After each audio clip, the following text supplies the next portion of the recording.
काय नाते आपलेच आज आपण 8वा भाग पाहणार आहोत. चला तर मग सुरू करूयात. सगळे घाईने हॉस्पिटलमध्ये आले होते. मितालीच्या डोक्याला इतकं लागलं होतं आणि आता तिला ते दुखतही होतं. मिताली एकटीच दुसऱ्या बेंचवर जाऊन बसली होती.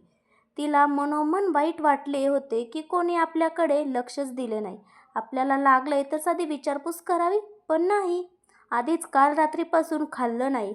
तिला आजीबद्दल एवढं वाईट वाटत नव्हतं, कारण ती सारखी तिला काही ना काही बोलायचीच.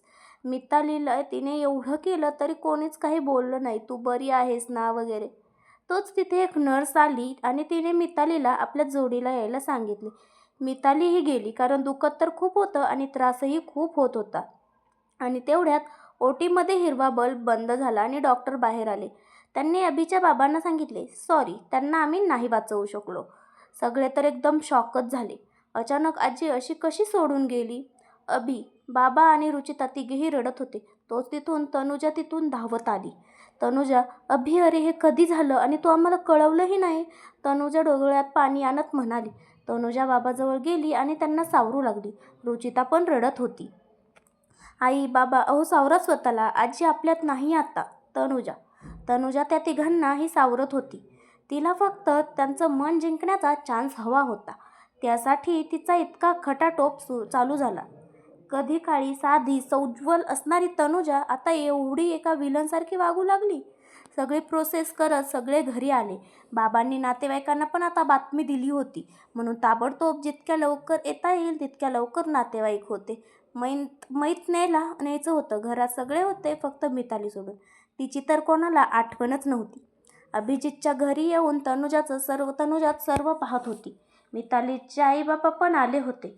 सगळीकडे नुसती रडारड चालू होती. अभिजित एकदम शांत होता. पुढील 5 दिवस तो येणार नाही असा मेल त्यानं ऑफिसला दिला होता.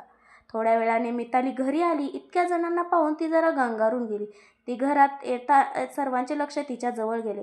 तिने नाईट सूट घातला होता. हातात 1-2 हिरव्या बांगड्या होत्या, पण गळ्यात मंगळसूत्र नव्हतं. हे थोडं बाकीच्यांना खटकलं. लग्न कोणत्या परिस्थितीत झालं हे सर्वांना माहीत होतं. तिच्या डोळ्याला पट्टी होती. हे सगळ्यांनी पाहून पण न पाहिल्यासारखं केलं. जे पाहुणे आले होते त्यांनी तिची विचारपूस केली. हे बरं वाटलं. तिने डोळे रडून सुजले होते. सर्वांना वाटलं की आजी गेली म्हणून रडत असेल.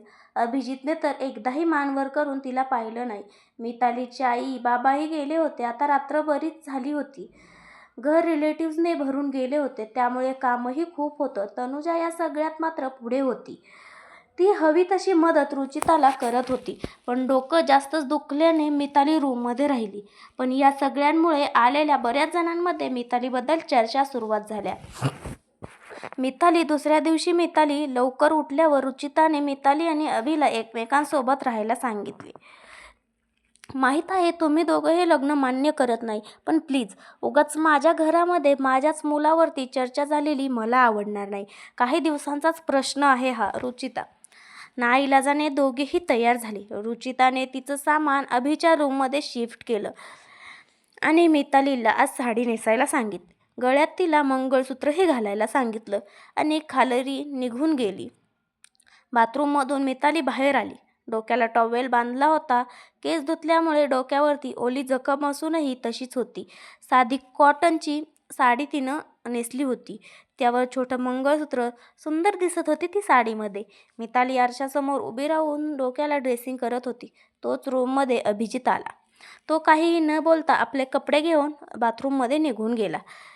मिताली पण तिचं आवरून खाली आली. रुचिताला मदत करू लागली. ती कालपासून पाहत होती तनुजा इथून गेलीच नव्हती.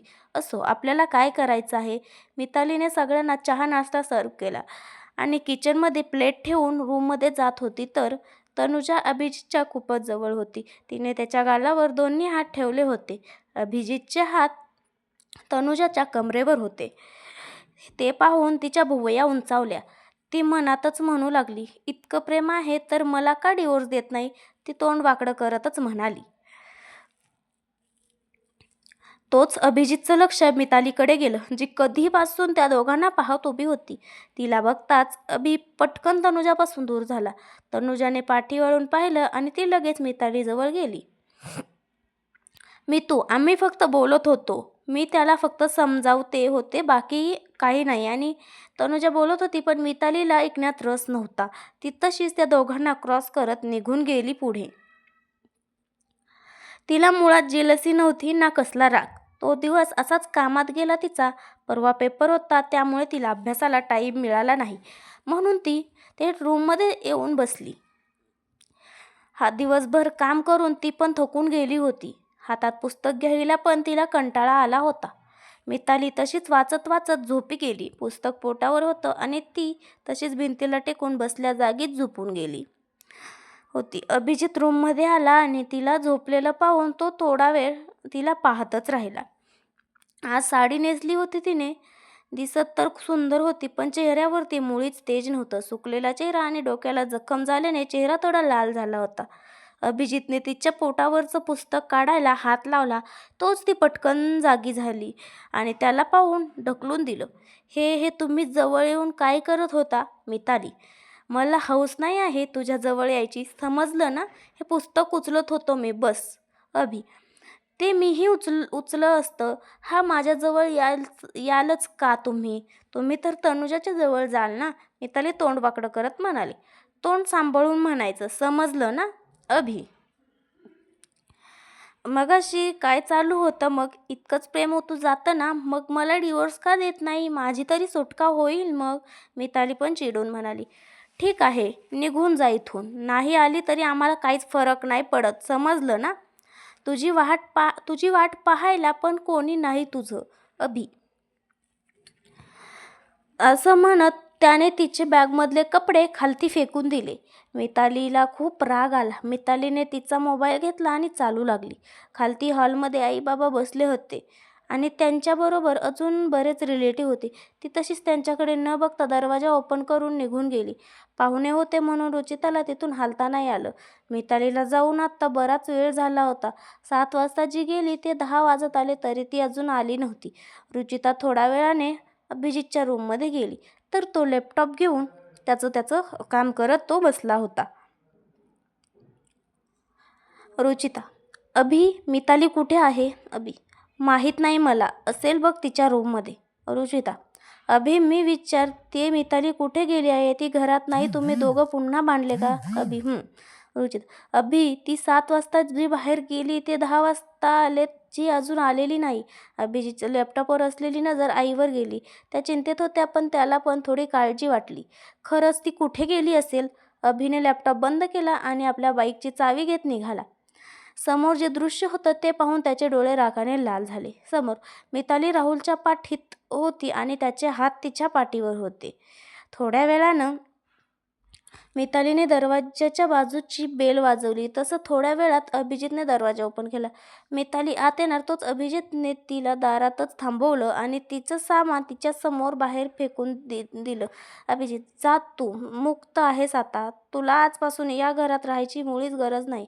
आणि मुद्दाम घराबाहेर काढलं. पडून बॉयफ्रेंडला भेटायची तर मुळीच गरज नाही. आता तू आझाद आहेस या पिंजऱ्यातून, या बंधनातून.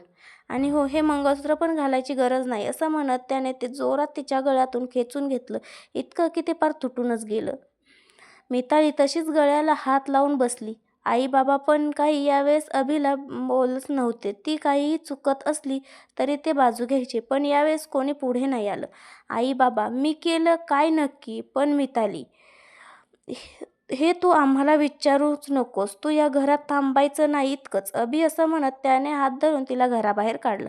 आय नो मितालीला खूप त्रास देते ना, पण काय करू, स्टोरीच तशी आहे. आपली मितू स्ट्रॉंग आहे. राहुलच्या मिठीत मिताली का असेल बरं? अभिजितने का तिला घराबाहेर काढला असेल? वाचायचा आहे ना पुढचा भाग? मग कमेंट्स आणि स्टिकर करा. To be continue. बाय.